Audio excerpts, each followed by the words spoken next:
What's up guys, Mark here from the Jeep Lab, and today we are installing Ace fenders on a 2019 JLU. Customer went ahead and got these painted already over at Joey Infernati, a guy who does all our paint work for us. So big shout out to Joey for sending the customer our way. So today it is time to do the install. Fairly simple install guys, not many specialty tools. We'll go all over that here soon, but stay tuned.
All right, once you've got everything unboxed, make sure you've got your hardware kit. Your inventory list is here. We've got our two lights that are smoked, so a little bit of gray tint to them. And here are our fenders, fresh back from paint, to color match our JLU that we're gonna be working on. Step one, we are going to drill these out here, remove a couple bolts, some plastic plugs. We are going to remove the inner fenders. I suggest get yourself a little pry tool like this. We're using a 3/16 drill bit because we're just gonna go ahead and hit all of these with that. We'll use these to pop out the various plugs on there, and then get yourself a 10mm socket on a ratchet, electric ratchet. You've got 3 bolts up in the top to remove. Once you've done that, that inner liner will come out. All right, so we are back. We have drilled with our 3/16 drill bit through all of these.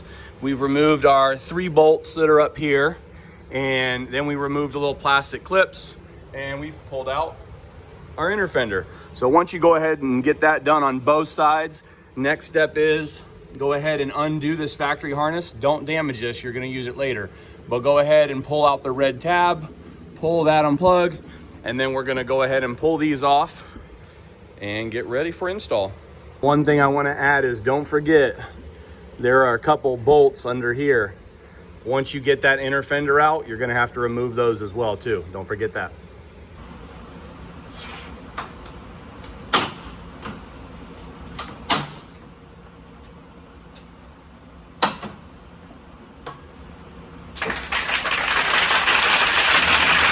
All right, once you've got your fenders removed, you'll probably have a couple of these plastic clips left over that attach to the fender. You can simply use a set of pliers, push between here, and they pop right out. If you've got a interior trim piece tool that's plastic, do that. If you're gonna use the plastic, I would come from the bottom. Be careful up here. You don't wanna mess up the paint. And then we're also going to remove this as well.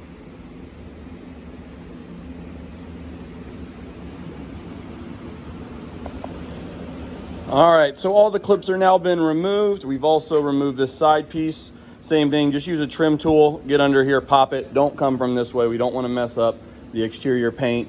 But we went ahead and wiped it all down with some cleaning product. Make sure you get all the sand, grime. You don't want any of that stuff rubbing behind, but everything's out. Next, we're gonna come over here to our fenders, our factory fenders, and we're gonna remove this wiring harness that we're gonna use. Now you'll notice here it goes up, it splits off into 2.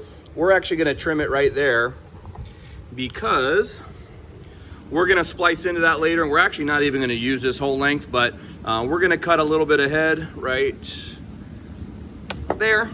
That way, I always carry everything factory. I put it in a bin, keep it just in case someone needs it down the road.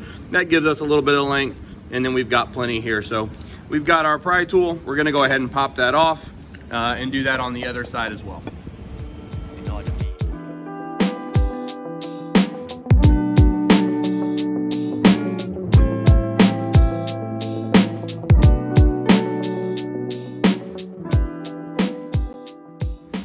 so the fender, we went ahead and put it up there. We just put a couple bolts inside to hold it to place. We have gone ahead and started to put a couple nuts, and we are leaving them loose here, guys.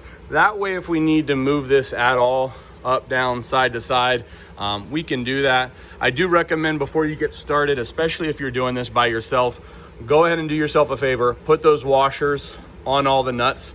You're gonna need 11 washers and nuts here for what we're doing right now. So go ahead and put those washers on, that'll be easier. So you can just slide them in there. We are using a 3/16 tip here for the heads, and then the nuts, we are using a 13 wrench.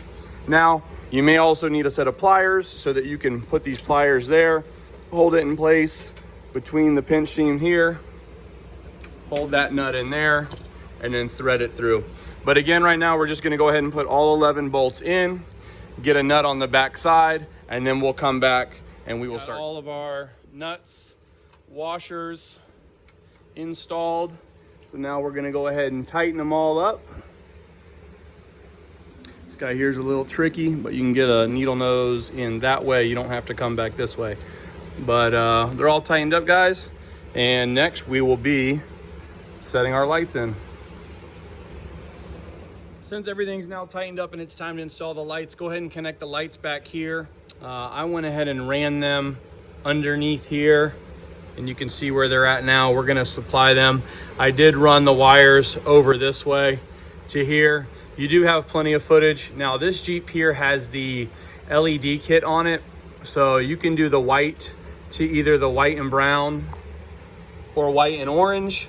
Black goes to black, white and green go to the yellow, and that will make these work. I do want to say one thing. There's a piece back here on a tab on the plastic that was actually hitting this. Ace does not talk about removing this, so I had to take a thing of wire cutters and snip that off for this to allow to be pushed back far enough. And I had to do that actually on both sides. So now that we've used our little solder heat shrink connectors, I do have some more heat shrink. I'm gonna go ahead and cover these, heat that up, and then I will secure these up out of the way. All right, guys, so we are done with the front completely. Went ahead and turned the Jeep around. We are now moving to the back. As you can see here, it is time to pull off the inner fender. We've got to get that out of there. There is a small piece here in the bottom with the 3/8 millimeters. Go ahead and remove that, get that out of the way. So we've got all the clips broken off, just like we did in the front, same style clips. So rear fender is removed. We're gonna go ahead and clean it, and we're gonna mark the holes that need to be drilled out for the nutserts. All right, so we have drilled it out. 1, 2, 3, 4 on that side, 4 on this side to 33/64s. We're gonna put some touch-up paint around them. That way they don't rust. And then we're gonna go ahead and get the nutserts installed. So just an update, something we ran into while we are doing these nutserts. This one here was very shallow. There was a second layer of metal, as well as right here. You can see there's another piece right there. Now it is at an angle, so if you try to catch a drill bit, it's highly likely that that will catch and throw the bit and wallow this hole out. Now another option is take a punch, put the punch in there, and hammer that back to give yourself the depth that you need in order to put that nutsert in, and now it sits flush. We just finished up with the Jeep with the JL fenders from Ace. Everything went pretty well. A couple things that I did want to talk to you guys about. In the install instructions from Ace, it actually says that you're going to cut 4 in the front, 4 in the back, holes on the rear for nutserts. Well, if you mock those up, there's actually only 3 holes in the front, 3 holes in the back. So when you're going to look which holes that need to be drilled out, don't do like we did and follow the instructions and drill 8 holes total per side, 4 in the front, 4 in the back, because you won't have enough nutserts. Thank God we had some extra nutserts, so we were able to use those. Another tip I want to add into is, guys, make sure you test fit these before they go to paint. Our customer didn't reach out to us until they were already painted. We did have to make a couple modifications to the front passenger side. Actually had to grind out and notch it so it could fit. Therefore, we had to do some touch-up paint on that, as well as on the driver's side rear, we had to wallow out one hole just because it wasn't lining up correctly. And mind you, these aren't holes that we're having to drill out that aren't existing. These are just factory holes that we're making a little bit bigger for the nutserts to work. So everything should line up pretty well. Ace usually does a pretty good job of that. But mock these things up, guys, before you go to paint. I know everyone doesn't want to drive around with no fenders on their Jeep looking funny, but do it. It's the right way to do it. Mock them. That way, if you need to make any modifications, you can do that before they go to paint. They get paint, it'll make it a lot easier for install. But hope you guys enjoyed. If you have any questions, post them below. We hope you guys enjoyed the video, learned a couple things, and we will see you guys next time.